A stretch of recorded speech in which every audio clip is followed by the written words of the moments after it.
Thanks for stopping by. I'd like to preface this video by saying it is not a knitting tutorial, but a means to have something playing in the background while you work on your own knitting project. If you're like me and really enjoy watching videos while you work, sometimes you find that the content you like to watch is very visually engaging and you're several hours in and haven't gotten nearly as far along in your project as you would have liked to. So that is where I come in. If you're new here, welcome, and if you're returning, welcome back. We are working on the Jolie Mimi Cardigan by Wool and the Gang, and of course the description box has a link to it if you would like to purchase it yourself. It comes in a bunch of different colorways. It is 5 different size ranges up to I think a 22-24 US women's, or it's either a 20-22, which is probably right. Yeah, because I think, yeah, because I'm knitting from size, is it 5 sizes or 6 sizes?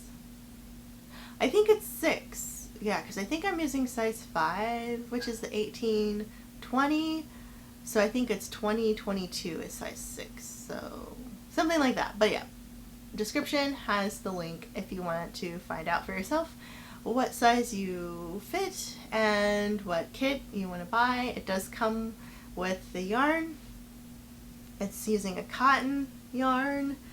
Their Shiny Happy Cotton is the line of Wool and the Gang yarn that is used for this project. And of course, once you buy the kit, you still have the pattern, so if you want to do it again, you can. And it is knit flat. It's knit flat. And as I have grown in my knitting skills, I don't want to knit flat anymore. But Wool and the Gang is definitely known for doing flat work because they're more of like a beginner, well, no, they have intermediate patterns. We'll just get into it. They have intermediate patterns, but a lot of it's still knit flat, and you have to seam in your piece. And that is something that I do not like. So I'm hoping one day they'll revamp their patterns so that you can actually knit a lot of these in the round or seamlessly, because that will save me some time. But let me know. I know some of you who are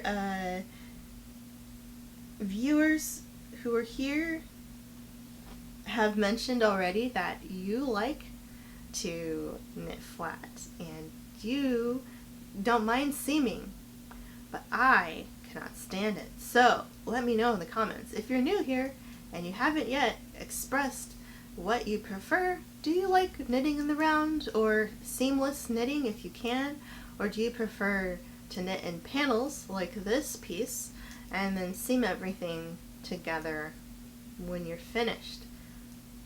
Let me know. Let me know. But here it is. If you watched the previous video, I said it was 1/4 to midnight when I was filming. I changed my batteries, so we are ready to go. I think I can do one more episode after this. We'll make up all the ones I need for the next week of content. And we just keep on going. But we'll see. I do want to do some more of my perusing pattern books, so I'll probably pop those in tomorrow. Well, today, I guess, because it's already midnight. For Saturday's editing. Good stuff there. Scooching everything up a little bit. But yeah, so we already did one panel, so if you're new here and you haven't been watching this series, it should be, I think I can add a card up here of so you can click on it and watch the rest of the playlist if you would like to. But we are actually working on the second of the 2 front panels of this cardigan, and then after I do this, the next step is to knit the back piece, which will be probably a good 4 balls of yarn itself, considering the front panel is, each front panel looks to be about 2 balls of yarn, and for this size there are 10 balls for the 18 to 20 size. So I have to think about that, and we're getting close to, we're getting to that messy bit of the end where it's just like a blob of yarn. It's not a ball anymore. Since I've been pulling from the outside, it's been kind of like bleh.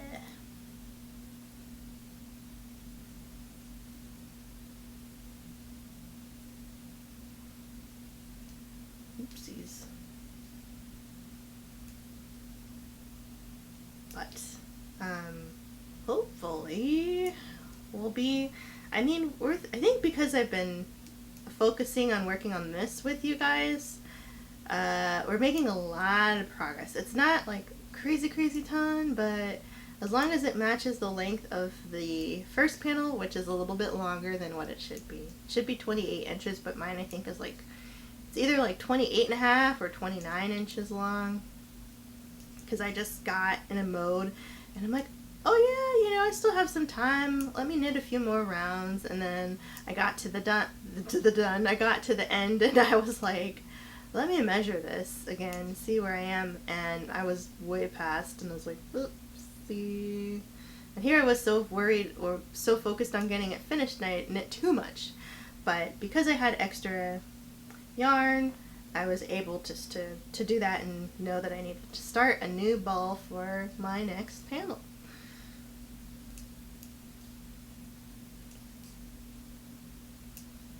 So we'll see how we go with this one.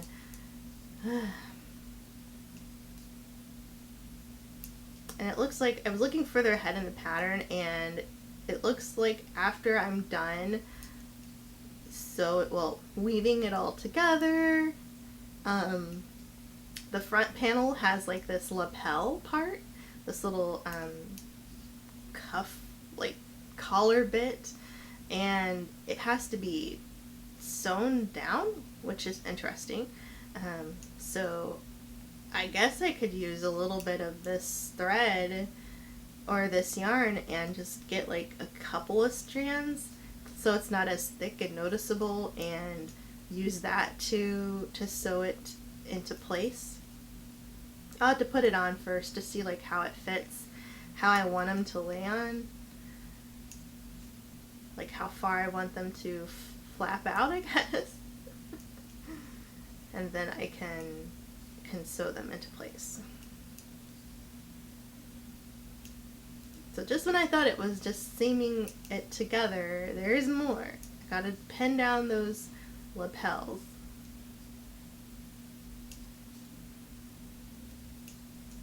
But other than that, how are you guys doing? I hope you're having a good day. We've been getting some snow over here, and I've been inside, so it's not like that big a deal, but it's making it chilly. And when I do have to go outside, I'm not the biggest fan. Not the biggest fan of that. But I tell this story every time. It snowed the first day of spring when I moved out here, and my parents had warned me. They're like, you don't want to go to the Midwest. My family's from Kansas. They're like, we left that devil's butt of the universe because it was horrible. It got way too hot in the summer, way too cold in the winter, and we just like better weather. And I was like, whatever, being young. And yep, that first year of school, walking to school, and it was snowing out on that spring day, and I'm like, what did I do? My parents were right, I should have listened to them, but you know, it is what it is. I'm still here. It's been a long time. And it's so funny because like my partner's family is from the area and they moved to Texas years and years and years and years and years ago. Oh my gosh. Golly, when did they move? It's probably been 10 years or something like that. It's been a long time. We've been together almost 13 years now, and they moved when his younger sister, who's a year younger than me, graduated high school. She went to Texas for college, and his mom and dad went with her to Texas. And I guess because they were officially like empty nesters, they're like, whatever, let's go to Texas. They have family there, both sides of their mother and father have family there. Their companies at the time had branches there, so they were able to move and transfer, and that's really good. They're very lucky. But when they moved, my partner didn't have any family here in our state anymore, and I didn't from the get-go, because my family pretty much lived in other Midwestern states, but not this particular state. So we're pretty much just here. I mean, we have friends, but no family here, so we're like, whatever. It's two of us now, for the most part. There's even our good friend who was supposed to come back, which, with this whole thing happening, our friend who actually works in food service and is considered an essential employee, so I check in with him all the time to make sure he's okay, because he's in California and they are fining people $1,000 if they don't wear their face mask. And of course he's wearing his face mask because he works at a store, and he has to because he's in the store and exposed to a lot of people. But he was asking, like, so what's going on over in your side of town? And I'm like, well, we're still, pretty much locked down, and it got extended, and now it's probably going to get extended again. We're still waiting to find out what's going to happen in the next few weeks here. And like, even my job is preparing, like, what if we don't see each other until like October? Like, what are we going to do? How are we going to train people? Like, how are we going to keep up with our customers? Stuff like that. So I was like, yeah. So we're all working on that.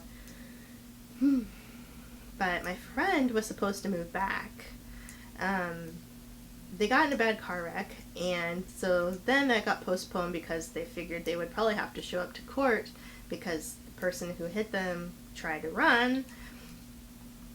And with all of that stuff kind of probably delayed even more now that this has all happened, can't be going to the courts and stuff.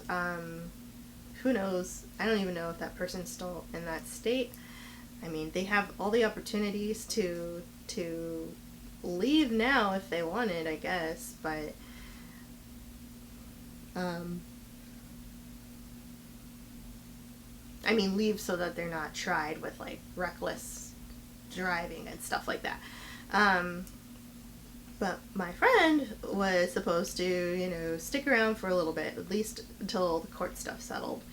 But now with this, it's probably going to be even longer, because until that gets resolved, they still can't come here. And now with this, they really can't come here. So I was like, oh my gosh. And then I told my friend, I'm like, once you move back, you need to get out of food service, because I think it's crazy that still in this day and age, there's still like this, at least in the US, and if you work in like a big chain, you don't get a lot of money. And they've been at their store that they work at since we were in college, so easily. I mean, they started, I think, a little bit after my partner and I started dating, so they've probably been at their place of work, between transferring from the one in our state to the one in California for like easily 11 years, 12 years, something like that. And, they're still, make a cap wage. So, you think, wow, like, you put in so much time, so much energy, and they can't even like pay people well. I mean, depending on where you work, it's probably easily said across the board of that, like wage disparity, but even more so in retail, customer service, positions, anywhere where you're like providing services to people, you almost always have like the worst wages. And I'm telling him, I'm like, you have the experience now. You can find a job where they're gonna pay you what you're worth. Well, I don't know if any place really does that, but at least know where I work. But pay you better, so that you don't have to put yourself at this risk. You have the skills, you have the experience, you have the degree, like you have everything you need to get out. But a lot of it is his motivation, kind of like this entrapment of everything, that security of like, well, I know this, I can do it well, and that's fine. It doesn't pay, but at least I know I'm here. But it's like, people have been laid off, people have been fired for stuff, and I think it's still too volatile of a job field to be in and then feel like you're secure. Like, I don't even feel that secure, and I'm in a pretty stable environment, but with all this happening, it's like, I don't know, the money I'm saving for home might have to just go to bills if it comes to it. But it's just craziness. But I really hope my friend does get out of that field of work, because one, it's risky, and two, they should be able to afford a lot more than they have now, and they have what it takes to just branch out. Thankfully, they have enough of their applicable skills to apply to another job market, another field of work where they can be very prosperous. They won't be a millionaire, they won't be like filthy rich, but they'll be a lot more comfortable than they are now. And I'm really pushing my friend to get out of retail so that they can find something that will pay them more. At least until retail figures itself out and realizes that like essential workers actually should be paid a living wage, a comfortable living wage, not like a paycheck to paycheck living wage. That's not gonna benefit them long term like that. So that's where I am right now, just a little steamed because of how everybody's being treated, and it's not fair. And there was like this one guy, a friend of mine on Facebook had shared the article. I think they were on like a news station, and they were talking, they're like a big hedge fund investor or something. They have a lot of money, millions and millions, billions probably, and they were saying like, let the higher ups, let the CEOs squirm a little bit, because that's just their poor management. If they're losing money, and it's really the people. He was speaking about Americans because he's an American investor, speaking about us and saying like, the American people are the ones suffering and taking the brunt of this. It's not the CEOs. It's not like the presidents, because that's their fault that they suck at being managers. If they can't, have enough set aside to support their business, support their employees, that why are we billing out the company and not the people that are working for the company? And I was just like, preach! Like, yes. I'm sorry, if you are a billionaire or a millionaire and you happen to be watching my channel, give me some money. Give my friends money. Give everybody who's working for you money so that they can survive this. But if you're not a billionaire or millionaire, then maybe you feel the same way I do, and maybe you feel the same way this actually very rich man does feel, because he's fine. And he's like, I'm not the one hurting. It's like, the CEOs are not the ones hurting. Like, they can afford to live a few months without making, hand over fist, oodles and oodles of money, while the people who are actually supporting the business. The people who are actually doing like the grunt work are the ones who are suffering. And it's just, capitalism is crazy, guys. I just don't get it. I don't get why we can't all just provide all of these resources. And it's not even like this situation is making me feel this way. I felt this way since the beginning. Like, it's always been something that's bothered me, but I think now that it's actually like, it's always affected people I know. People who are lower income, people who are in impoverished communities, people who need food stamps, need Section 8, need reduced lunch at school. I was the person who used to have reduced lunch at school. Like, it's not fun, and it sucks because, you know, that's how the normal is, and now we have this, and it's like magnifying all of the problems. And I honestly don't think it's gonna help, because the people who want these bailouts aren't thinking about the people who are actually suffering. People who already had it hard and now have it really, really bad. People who are just trying to make it in life, just trying to pay all their bills and eat and, you know, have the heat on when they need it and have gas in their car when they need to get to work. Don't have to work until they're like 75 and so frail because they just don't have any retirement money and can't live out their golden years, or even retire before their golden years. Like, why do you have to work until you're like 65, you know, 70, whatever, busting your caboose just to not live that long and not have that much freedom after you've worked so hard? And it's like, that's not fair. There are so many countries that are so much better at this, so much better at taking care of their people, and they're doing really well. It's not like being a capitalist means you have to be crazy, crazy rich. You just have to be comfortable and treated well and taken care of, and then you'll in turn do really well because you feel good and you want to work because you feel valued and appreciated. And all of those things really do contribute to, I think, a better society. And I hope I'm preaching to the choir right now.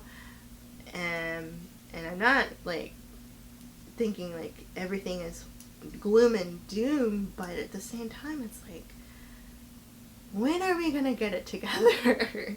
When are we gonna get it together so that we won't have these things happen? And even if something bad like this does happen, we'll be okay because we have those support systems in place, and we have that resiliency and that mentality to like make sure everyone's taken care of. Like, everyone, not the business, but the people. Because even if, like, let's say this. Alright, so you're a super, super rich person, and you own a company, and you have like $1 bajillion. Sure, $1 bajillion. That's a real amount. And so, let's say this thing that's happening now is so bad that like everybody literally dies. What are you gonna do? Like, you're not gonna make any more money because everyone's dead. Like, everyone's sick. Everyone's, you know, what is the good of money if the people who you are getting the money from can't contribute to your bottom line? And if you think of it that way, maybe they'll care, but I don't know. Obviously, they don't. Because how are they going to make any more money if the people who would be buying their products can't buy their products? Right, Kabu? She's talking to me from the other side of the door. How are we doing on time? Oh. Well, there's that. So, yeah. That was my rant. I didn't mean to be ranty, but it just makes me want to rip my hair out, because how are people so removed from humanity that they think money is more important than life? And yes, I mean money, and I'm saying money like I know people who need money, But because money is so important, like, they need to be able to pay their bills. They need to be able to eat. They need to be able to buy their medication. They need to be able to pay for their childcare.